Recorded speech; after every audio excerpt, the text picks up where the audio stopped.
Apakah suara saya terdengar dengan jelas? Oke, baik. Selamat malam bagi kita semua. Sebelumnya saya mengucapkan terima kasih atas waktu yang telah diberikan kepada saya untuk membawakan renungan singkat untuk rabu malam ini. Biarlah renungan ini boleh juga menjadi pelajaran bagi hidup kita. Sebelum itu, mari kita bersama doa. Allah Bapa kami yang bertalam di surga, terima kasih atas berkat penyertaan Bapa. Di sepanjang hari kami bekerja kami, Engkau telah menyertai kami ya Bapa. Bapa, sebentar kami akan mendengarkan firman yang diberikan anakmu ini Bapa. Biarlah Roh Kudus ada dalam hati kami agar setiap firman yang keluar dari mulut anakmu ini boleh kami pahami dan kami terapkan dalam kehidupan kami ya Bapa. Bapa, ampun dosa kami Bapa dalam segala. Amin. Baik, selamat malam kembali. Sebelumnya saya minta maaf kalau tadi ada telat untuk join Zoom karena tadi saya ada kegiatan lain. Baik, pada malam yang indah ini, judul pembahasan kita adalah ketetapan hati dalam amanat kepada orang muda pasal 14. Ketetapan sendiri berasal dari suku kata tetap, yaitu setia ataupun tidak berubah. Jadi kalau dibilang di sini kesetiaan dalam kesetiaan hati kita yang ditanyakan.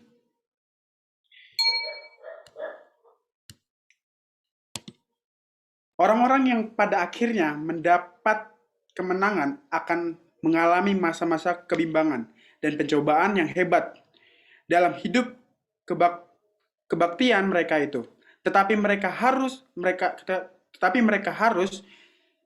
jangan membuangkan pengharapannya, karena segala perkara ini adalah sebagian dari pendidikan dalam sekolah Kristus.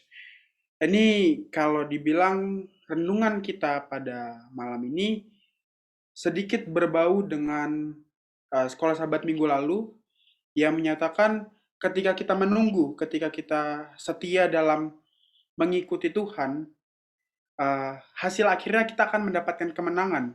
Seperti kalau dalam Wahyu mengatakan, siapa yang menunggu Tuhan, dia akan mendapatkan sebuah mahkota mahkota emas. Ya berarti kemenangan atau keselamatan yang akan diberikan kepada Tuhan, yang diberikan oleh Tuhan. Nah, di sini kembali lagi kita ditekankan bahwa orang-orang yang pada akhirnya mendapat kemenangan akan mengalami masa-masa kebimbangan. Benar, memang benar. Karena kita ketahui bahwa ketika kita mempercayai Tuhan, maka setan, pihak yang tidak setuju dengan ajaran Tuhan, akan mencobai kita, akan menggoda kita untuk, eh, ayo, jangan ke sini, jangan mengikuti Tuhan. Karena pada dasarnya, setan tidak ingin manusia selamat. Setan ingin memiliki teman untuk masuk dalam neraka. Dan hal itu memang perlu untuk membersihkan segala kekotoran. Hamba hamba Tuhan harus melawan serangan-serangan musuh dengan ketetapan hati, segala maki-makian setan yang pedih, serta menyingkirkan segala rintangan yang setan akan taruh pada jalannya. Nah, di sini ditekankan bahwa memang benar ketika kita ingin menjadi hamba Tuhan, ketika kita ingin menjadi anak-anak Tuhan, maka pencobaan atau serangan-serangan yang kita alami dari setan sangat besar, sangat dapat membuat kita menjadi pindah, pergi dari Tuhan.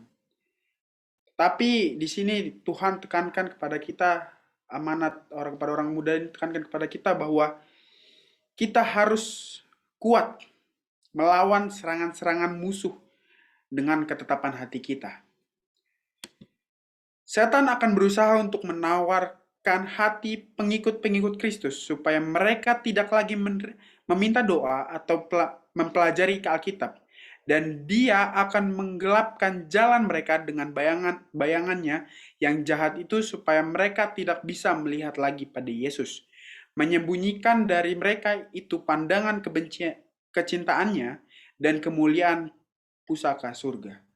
Nah, setan, uh, dia melakukan segala cara untuk membuat umat manusia ini uh, lupa akan Tuhan, lupa akan ajaran Alkitab.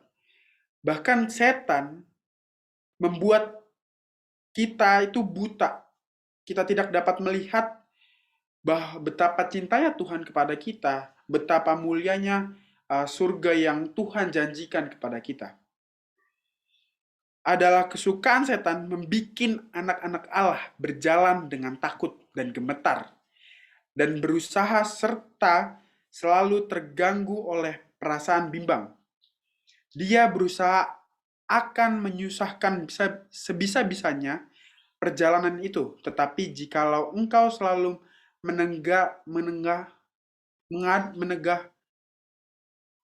menengadah ke atas dan tidak memandang akan segala kesusahanmu, engkau nanti tidak akan menjadi cemas di tengah perjalanan. Dan dengan segera engkau nanti melihat Yesus mengulurkan tangannya, menolong engkau, dan engkau hanya perlu meletakkan tanganmu di dalam tangannya dengan penuh kepercayaan dan biarkan dia memimpin engkau. Sementara engkau makin percaya kepadanya, engkau juga akan penuh pengharapan. Jadi di sini Tuhan tidak diam saja ketika setan berusaha mati-matian untuk menjatuhkan kita ke dalam dosa, untuk kita tidak menerima keselamatan tersebut. Tapi Tuhan di sini uh, meminta kita agar kita kembali percaya kepada Tuhan. Karena ketika kita percaya kepada Tuhan, Tuhan akan bekerja bagi kita.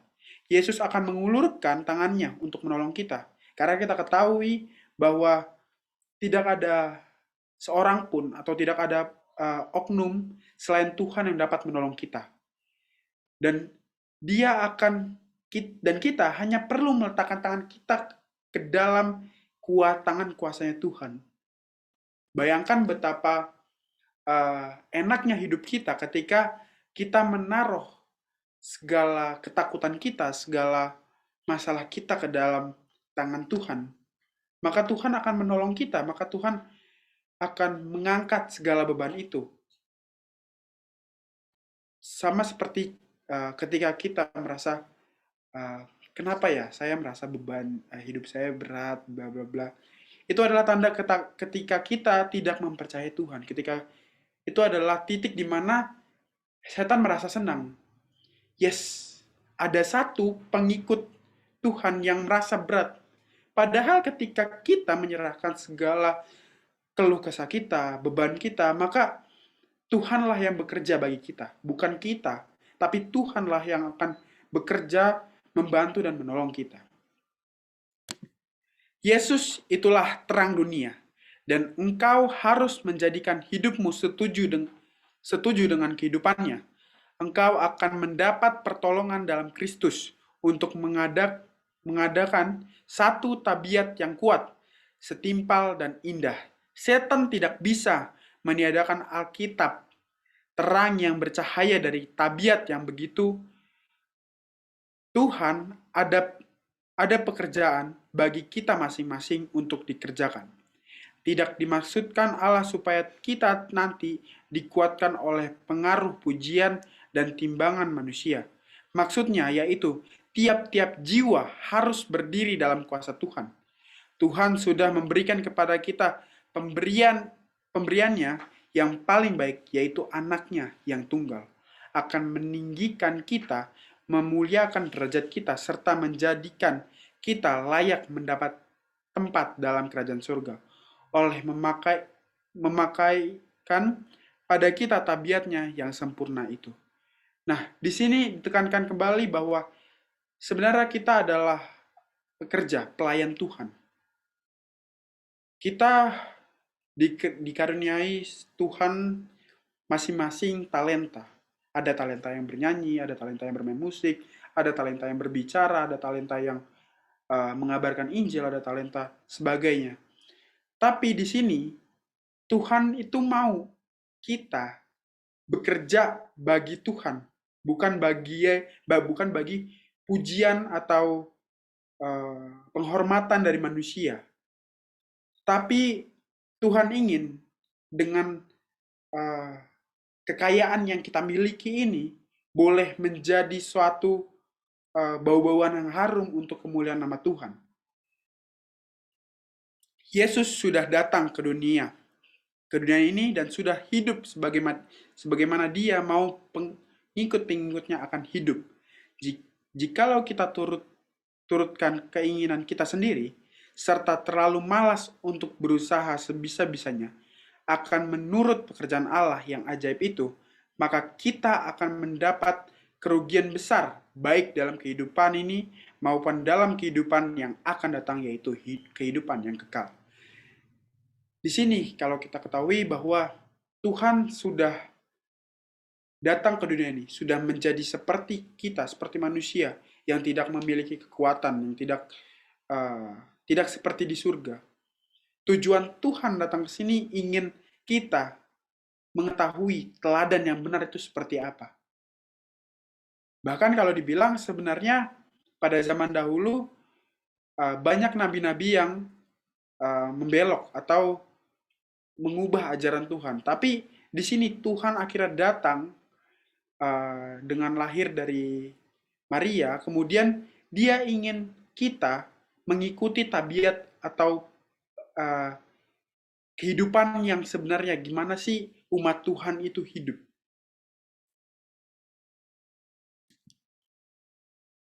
Dan kita dipersiapkan untuk kehidupan yang akan datang, kehidupan kekal kita di surga.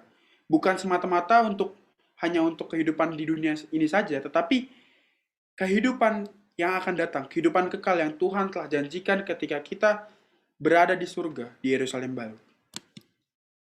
Tuhan Allah mentakdirkan supaya kita bekerja dengan cara putus asa, bukan dengan cara putus asa, tetapi dengan percaya dan mengharapkan yang teguh, sementara kita memeriksa akan Alkitab dan kita mendapat terang.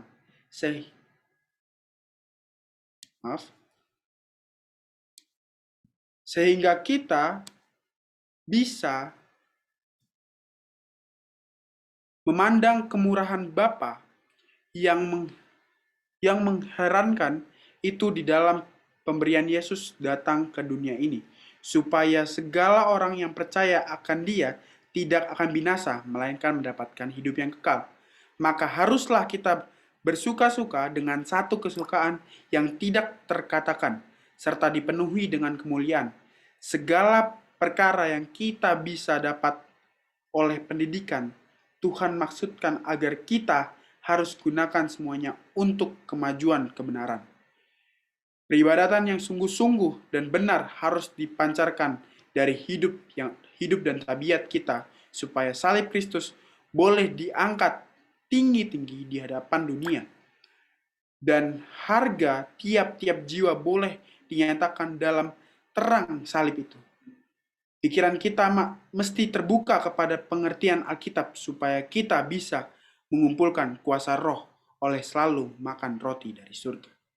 Inilah yang Tuhan harapkan kepada kita, boleh menjadi terang-terang dunia, lilin-lilin kecil yang akan menerangi dunia, yang akan mengangkat bahwa ini adalah Tuhan yang sebenarnya, ini adalah Kristus, inilah adalah penyelamat kita, yang sebenarnya yang seharusnya kita sembah, bukan yang lain.